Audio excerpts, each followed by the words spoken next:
Today we're going to talk a little bit about temptation. And so as I was thinking about temptation, I made this observation basically as it relates to me, and I think this is probably true of you as well, that temptation for me, temptation is always an invitation to embrace self-interest. Have you noticed this? I mean, when I'm tempted to do something, it's always, from my perspective, something that's going to be beneficial to me, or I think will be beneficial to me, but it's certainly all about me. I am never tempted to be selfless.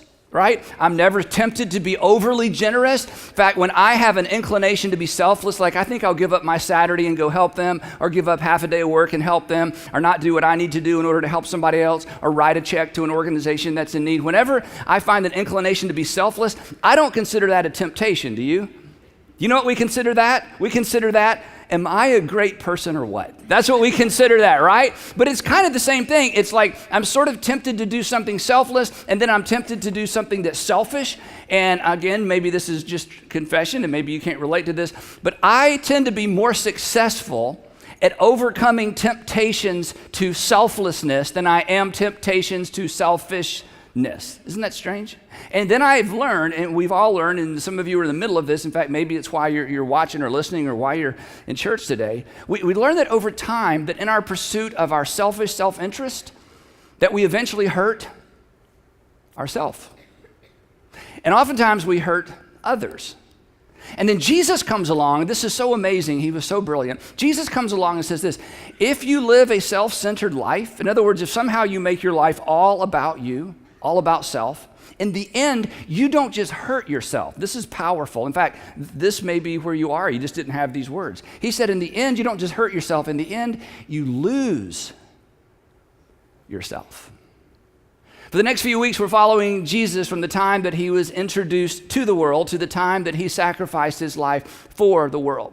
And throughout the series, we're going to come back to this theme that Jesus showed up to introduce something brand new, to the world. Specifically, he came to introduce a brand new covenant, a brand new arrangement between God and mankind, a new covenant that would replace the old covenant between God and a nation. He came to introduce a brand new command, a single governing ethic, one single command that would be the governing ethic for his brand new movement, which is called the church. And from the beginning, those who paid attention and those whose fortunes were tied to the old way, it was very, very clear to them that Jesus had not come to continue something, to do Judaism 2.0, to simply complete some sort of religious book. They understood that Jesus came to do something and to introduce something and to offer something brand new. And so they resisted. And that's the tension of the story. Now, previously on 90, we were introduced to the guy that introduced Jesus. His name is John the Baptist, not a stranger to too many people. John drew an extraordinary large crowd, and once he drew an extraordinary large crowd, he then drew people's attention to Jesus. And if you'll remember, if you were here last week, how John introduced Jesus, and I love this. He simply said to his audience, to his crowd, to his fans, many of whom thought he might be the Messiah himself. He had this giant crowd, and Jesus shows up on the banks of the Jordan River. And John says, may I have your attention, please? Look. I love this. Look. Here's why this is important. He did not say believe. He did not say follow. He did not say change. He didn't say change your mind, and he certainly didn't say pretend. He said, look, the Lamb of God who comes to take away not just the sin of our people and his people, who comes to do something for the entire world.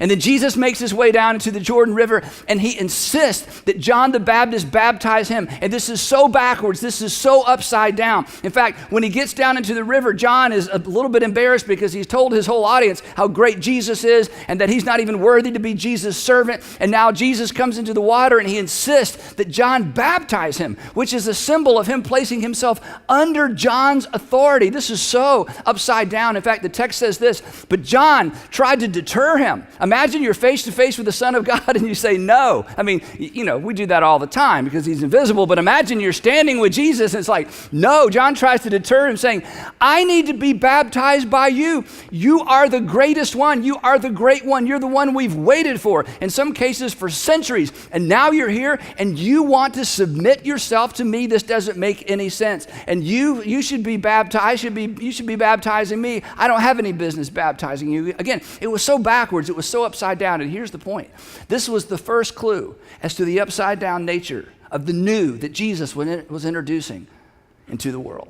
Now, here is the fascinating twist in the plot. At this point, Jesus is now a public figure. John says, look, the Lamb of God. He hasn't done anything. He hasn't amazed anybody. He's just another guy in the crowd. But everybody in the crowd knows this is something special.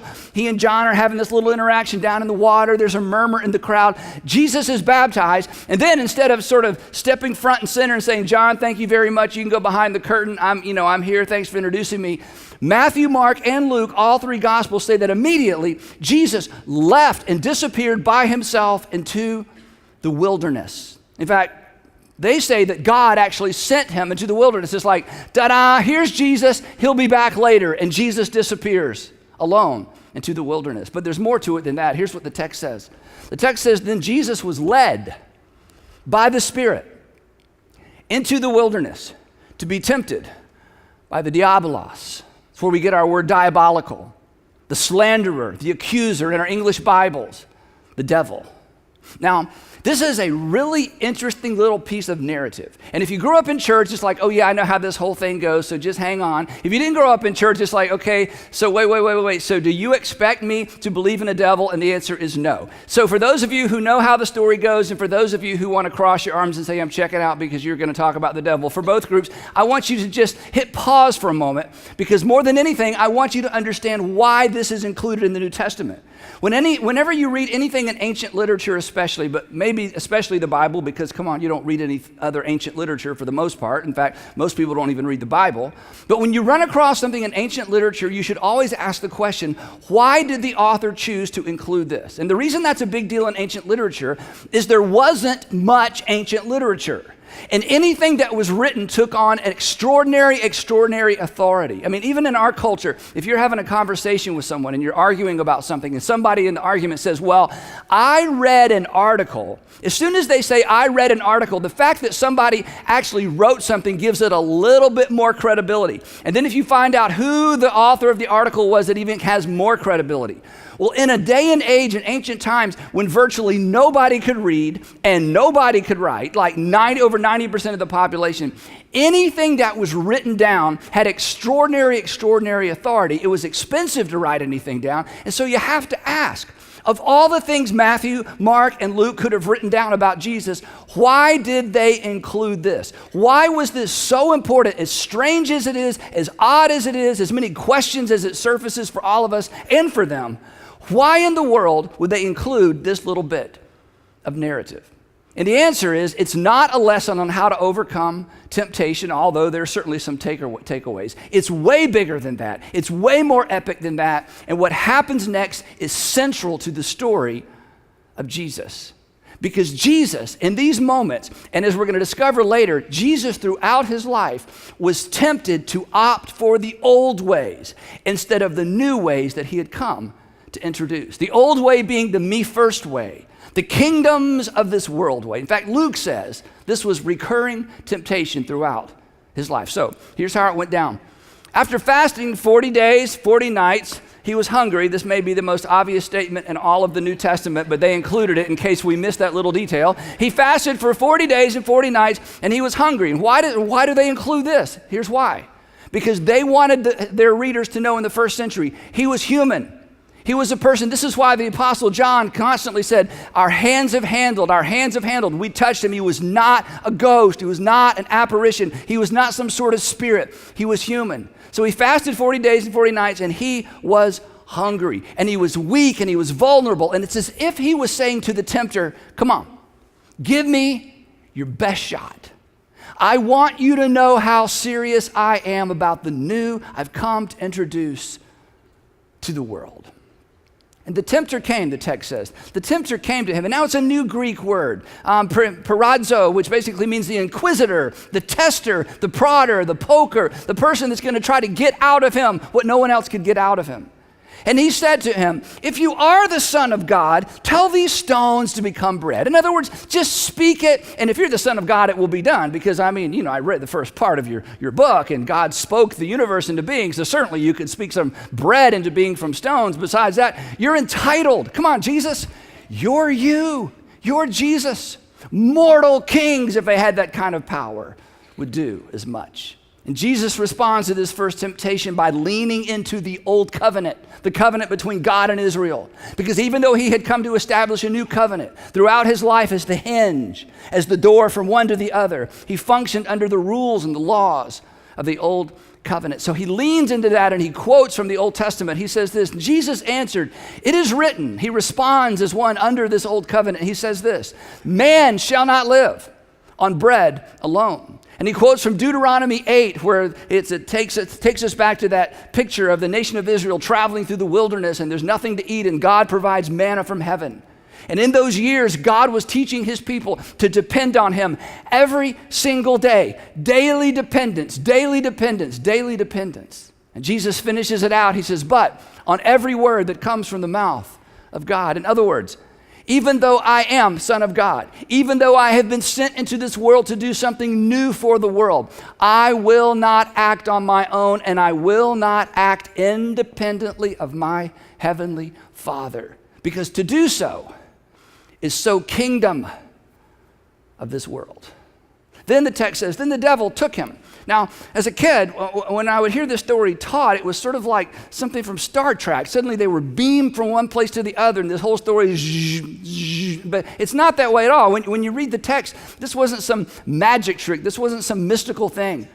That apparently Jesus and evil personified, they spent time together. So the text says, then the devil took him, and Luke says, brought him. That is, they walked there. They walked from the wilderness all the way to the holy city of Jerusalem. He took him to the holy city, and he had him stand on the highest point of the temple. And again, you get this picture that they're standing, balancing on some spire, but that's not the case at all. They essentially went to the highest point of the temple, which was on the southeast corner, where you look down hundreds and hundreds and hundreds of feet into the valley, to the Kidron Valley. In fact, Josephus, who was a first century historian, said if you stood on that southeast corner and you looked long enough, you would get dizzy, and people would have to step back because it was so spectacular and it was so far down. And so the tempter says to Jesus, okay, let's try this. Then the devil said to him, or then he said, if you are the Son of God, why don't you just throw yourself down? I mean, people would notice. This would be a big deal. I mean, they saw you on the banks of the Jordan River. That was, a big deal. I mean, who is this guy again? But I'm telling you, you throw yourself off this ravine, into this ravine, and you dust, shake the dust off. I mean, that's pretty spectacular. I mean, why don't you just throw yourself down? For it is written, and now the tempter actually quotes the Old Testament that Jesus too can play that game. He says this, quotes Psalm 91. He, talking about God, come on, Jesus, throw yourself down because God will command his angels concerning you, and they will lift you up in their hands. You'll land lightly on your feet so that you will not strike your foot against the stone. In other words, he taunts Jesus. He said, didn't God promise to take care of you? Don't you have faith in God? Come on, Jesus, don't you believe him? And you just said every word that comes from the Father's mouth. Surely you trust that God is going to take care of you. And in this moment, he was tempting Jesus to do what oftentimes we're tempted to do. He was tempting Jesus to try to use God or to presume on God.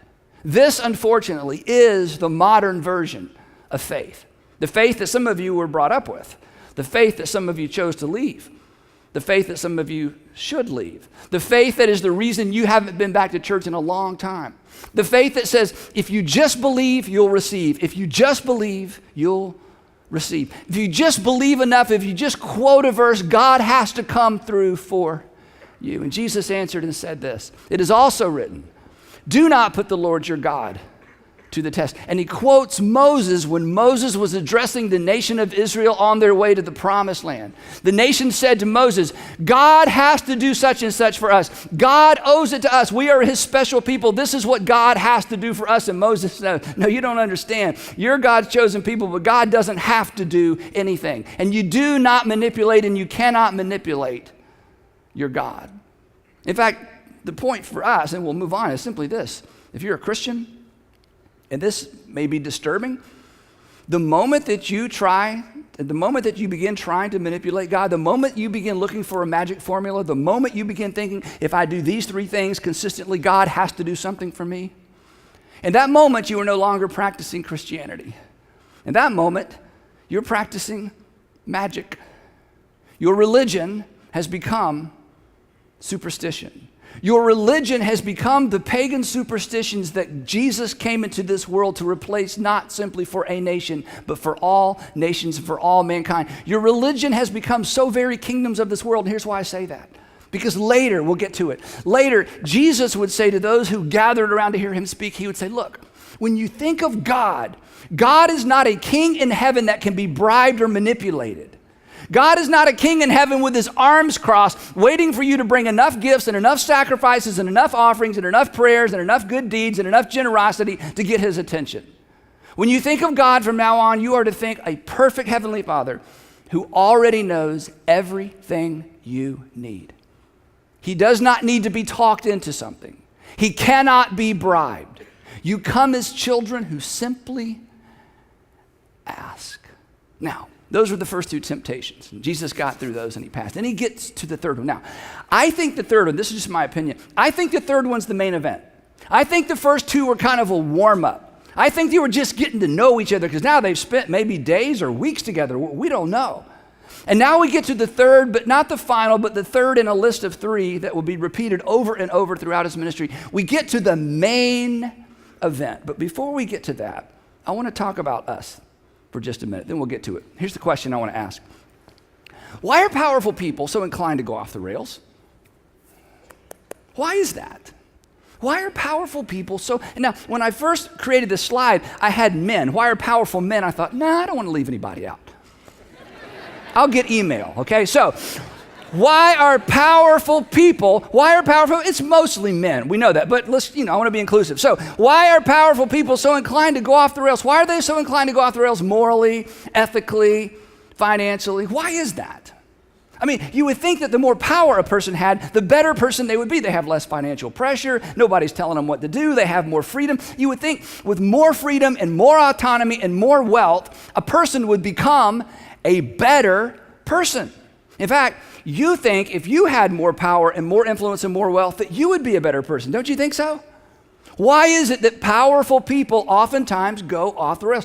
Why is it that the inclination is, now that I've got the power, now that I've got the influence, now that I've got the wealth, I'm going to leverage it for my benefit? Where does that come from? Why isn't it the opposite? Why do powerful people ultimately oftentimes make it all about themselves? Similar, along the same lines, where does bullying come from? I'm powerful, I'm bigger than you. Where does that sense of entitlement, sexual harassment, because I have the power and because I'm stronger and because I have more influence and because I can control your future and control your profession and control which opportunities you get or don't get, where does that come from? Arrogance, dismissiveness, that, just whatever, you're just the little people. Elitism, extravagant consumerism, people who just spend gobs and gobs and gobs of money on more and more and more stuff, and they're a little generous here and there, and they think they're just so generous because they look at the dollar amount rather than the percentage. Where does that come from? Greed. What is that? Because you think, like I think, wow, if I had that much influence, that much power, I would just be the best person. I would be a better person. Why is it that it generally doesn't make people better? It makes them worse. Why do they go off the rails? Why is it that power corrupts? Why is it that there are just so few stories of extraordinarily wealthy, powerful people who actually end well? What is that? And here's the great thing, and this is why you should follow Jesus. You just should. Even if you don't believe he's the Son of God, you should follow Jesus. Throughout Jesus' ministry, throughout his life, we're going to watch this and look for this. Throughout his time on earth, Jesus taught and modeled. He taught and he modeled. He taught and he modeled. He taught and modeled something that's not new to us, but I'm telling you, it was new to the first century. No one had ever seen it done well on a grand scale. He taught and modeled that power is not primarily for the benefit of the powerful. No one had ever heard of such a thing. That's just not the way the world works. That's not how you get anything done. Jesus, if you're going to start a movement, if somehow you're going to move the needle, if somehow you're going to change what's happening in the vicinity of your hometown in Jerusalem and Judea and Galilee, if somehow you're going to get the Jewish people back on track and in sync with the will of God so God can do something magnificent, this isn't going to work. This is upside down. He taught that wealth is not primarily for the benefit of the wealthy. Jesus consistently taught, in fact, Jesus talked so much about money, and Jesus consistently said that wealth is a stewardship, and that it all belongs to my Father in heaven, and that wealth, just like power, it's a test. It's a test to see how well you will do. And how well you do is judged not on how you spend it on yourself, but how generous you become. If you can be trusted with more later. And very few people passed the wealth test. Very few people. Now I know when I say that, I know what you're thinking. I'd like to at least sign up for the test. Can you sign up for that test? Because I think I could pass it. I'd at least like to try to take the test, right? And the truth is, if you're listening to me or watching me or you're in one of our rooms, you're already taking that test. 70% of the people in the world, 80% of the people in the world would consider you wealthy. 90% of the people in the world would consider you wealthy. And you know what you do? You do what I do. You think, yeah, well, I'm like middle. There's the super rich. Wherever you are, there's more. And they're the rich. That's who Jesus is concerned about. And Jesus will say throughout his ministry, wait. What's in your hand? What's in your hand? What's in your hand? Who do you think that's for? Well, I earned it. I deserved it. And Jesus is going to say consistently, that's the kingdoms of this world. That's the way the world has always worked. I have come to introduce something new. And that influence, he would teach, is not primarily for the benefit of the influential. And then, throughout his ministry, that's why this is such an epic battle. This is why the whole story begins here. Throughout his ministry, he would be tempted right up until the very last night on this earth. Throughout his life, he would be tempted to go kingdoms of this world and to take what was rightfully his and to leverage what he could leverage for himself. And that's why I think this third temptation was the point of the whole interaction. Again, the devil took him. Didn't magically take him, they walked there together. Again, the tempter took him to a very high mountain, and he showed him all the kingdoms of the world. And of course, that's impossible, but now we can do it with Google Earth, but somehow they did it then. But here's what I think, this is just my, and I love this, that they don't leave it there, Matthew doesn't leave it there. Not just the kingdoms of the earth, and this is the point, and their splendor. And I think what happened is they went to a very high mountain, probably north of Jerusalem, at night. And they sat on that high mountain, and it was cold, and they were bundled up, and he saw the whole city lit up at night in all of its splendor. And about 16 miles away, there's Jericho, lit up at night in all of its splendor, all of its history. The epicenter, this was the epicenter of the presence of God in the lives of Jewish people. This was the group that was waiting for God to do something in the world for the nation. And it's as if the tempter said, feast your eyes, because I know this is why you're here. All of this, I will give you, he said. Luke tells us, he says it a little bit differently. In Luke, it says, I will give you all of their authority and their splendor. It has been given to me, and I can give it to anyone I want. And besides that, Jesus, I know why you're here. This is what you've come for. I mean, isn't that what we all want? Isn't this what everyone wants? Isn't this what you want? To be recognized, to have your fair share, to have a little bit more power, a little bit more glory, a little bit more wealth, a little bit more influence, a little bit more leverage. Imagine if someone offered you the kingdoms of the world. And he said, all you have to do is bow down and worship me. All you have to do is recognize that it's mine to give. All you have to do, I'm not for the rest of your life. I just want a moment where you will recognize that it is mine to give. I want you to leverage your worship for your sake. After all, it's what you came for. After all, we both know it's yours anyway. It's what you're entitled to. And come on, who refuses what they're entitled to? Who refuses what they deserve? Who refuses what's coming their way? Who does that? I'll tell you who does that. The people that you have the most respect for. Great people.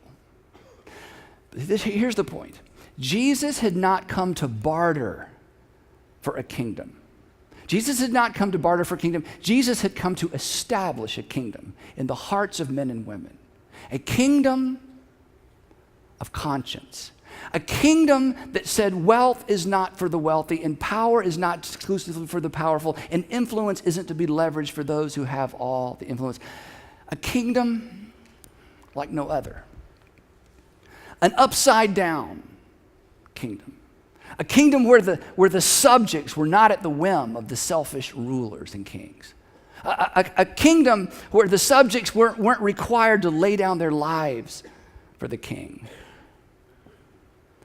A kingdom where the king would lay down his life for subjects.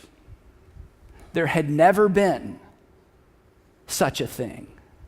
And anyone on the outside watching would have said, it just doesn't work that way. And Jesus said, away from me, Satan, for it is written, worship the Lord your God and serve him only. And the text says that when the devil had finished at all this tempting, he left him, and this is what Luke says, for an opportune time. In other words, this is just round one. We're not finished. While you're walking on this planet, I will be back, and I will be back to convince you to opt for the ways of the kingdom of this world. And then the text tells us that after this, Jesus went back north to Galilee. He says he went to Galilee in the power of the Spirit, and news about him spread throughout the whole countryside.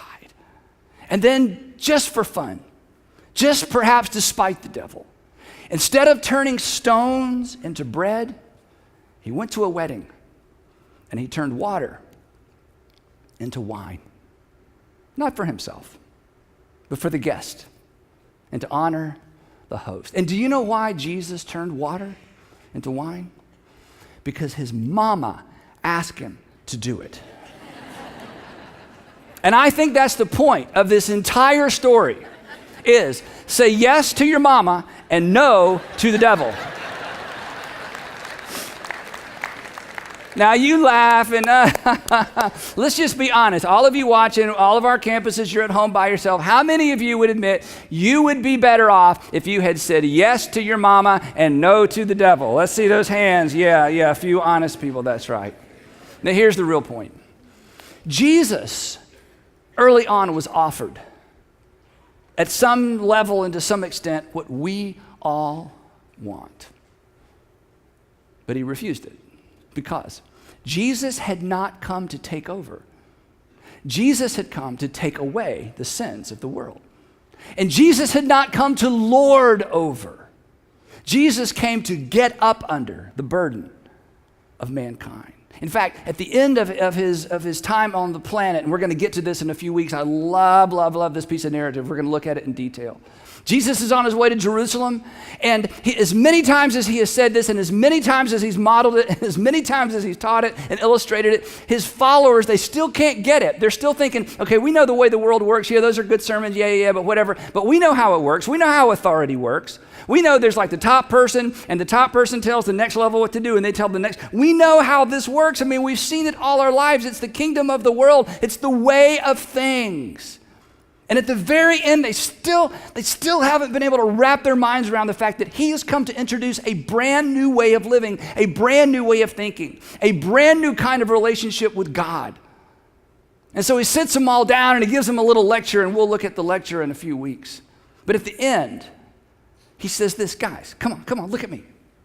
He would say, even the Son of Man did not come to be served, but to serve and to give his life a ransom for many.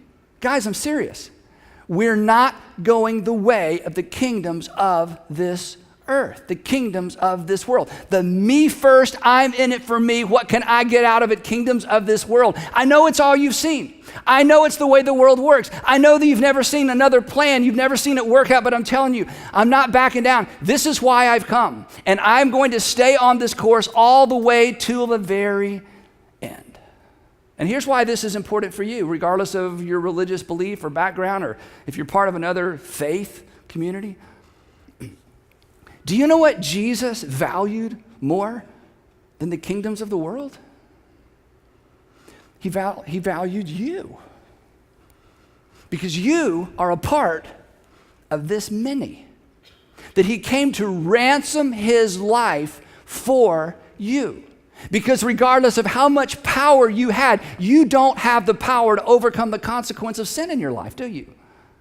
He came to ransom you because regardless of how much money you have or don't have, no amount of money can heal a relationship and heal a broken relationship and get you forgiven or get you forgiveness from someone you love.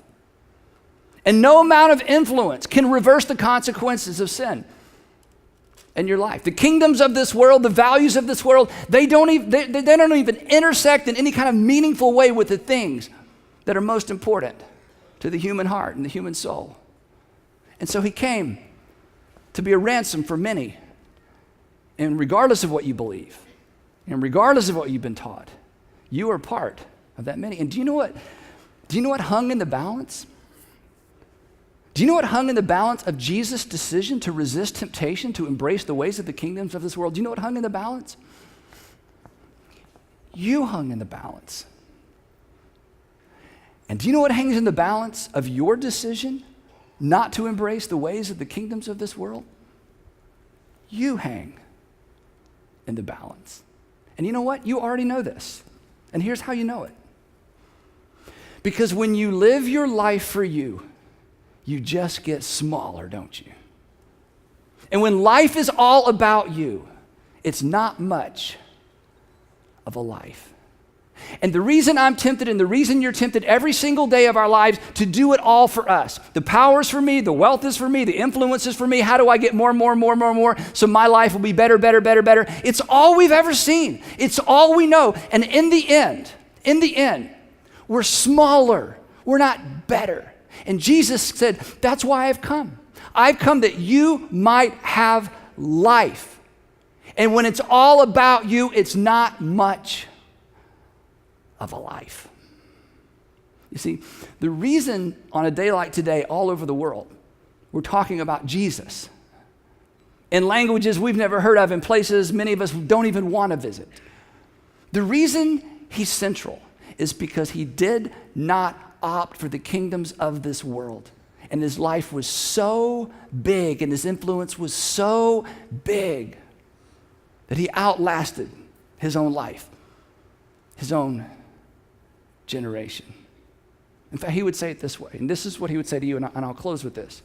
He would ask this question, and this is, again, regardless of what you think about Jesus or if there's a devil, just forget off of that for a minute. This is the question we all have to wrestle to the ground. This is the question Jesus came to address, and this is the issue that kept him on, marching orders all the way to the cross, to be a ransom for you and a ransom for me. He asked this question. He said, come on, Americans? Come on, middle class. Come on, upper middle class. Come on, rich people. Come on, people who are trying to, get there. Come on. Let's just be honest, okay? You know enough to know this is true. What good is it? What good is it? I mean, come on, in the end, what do you really get out of it? What good is it if you gain the whole world? What good is it if you become the wealthiest and the most powerful and the most influential? What good is it if you gain the whole world? But in the end, you lose or you forfeit your very self. Selfishness, at the end of the day, leads to a loss of the very thing you're trying to gain and save, which is self. And here's how you know this. You know this. You knew this before I said it. Because the people who have the biggest lives, and the people who make the biggest difference, and the people you admire the most, are the most selfless. And we rarely see it done well. Jesus says, I've come to establish a kingdom that's all about that. So in this new upside down kingdom, the first would be last and the last would be first. And power would be leverage for the powerless. And wealth would be leverage for those in need. And influence would be leverage for those without a voice. But this would not sit well with the powerful and the wealthy and the influential. And here's why. And this is where some of you are even as I'm speaking. We naturally resist what we can't control and don't understand. We naturally resist what we do not understand and what we cannot control. And so temple and empire would conspire together to crush him. But in the end, they would be outmaneuvered.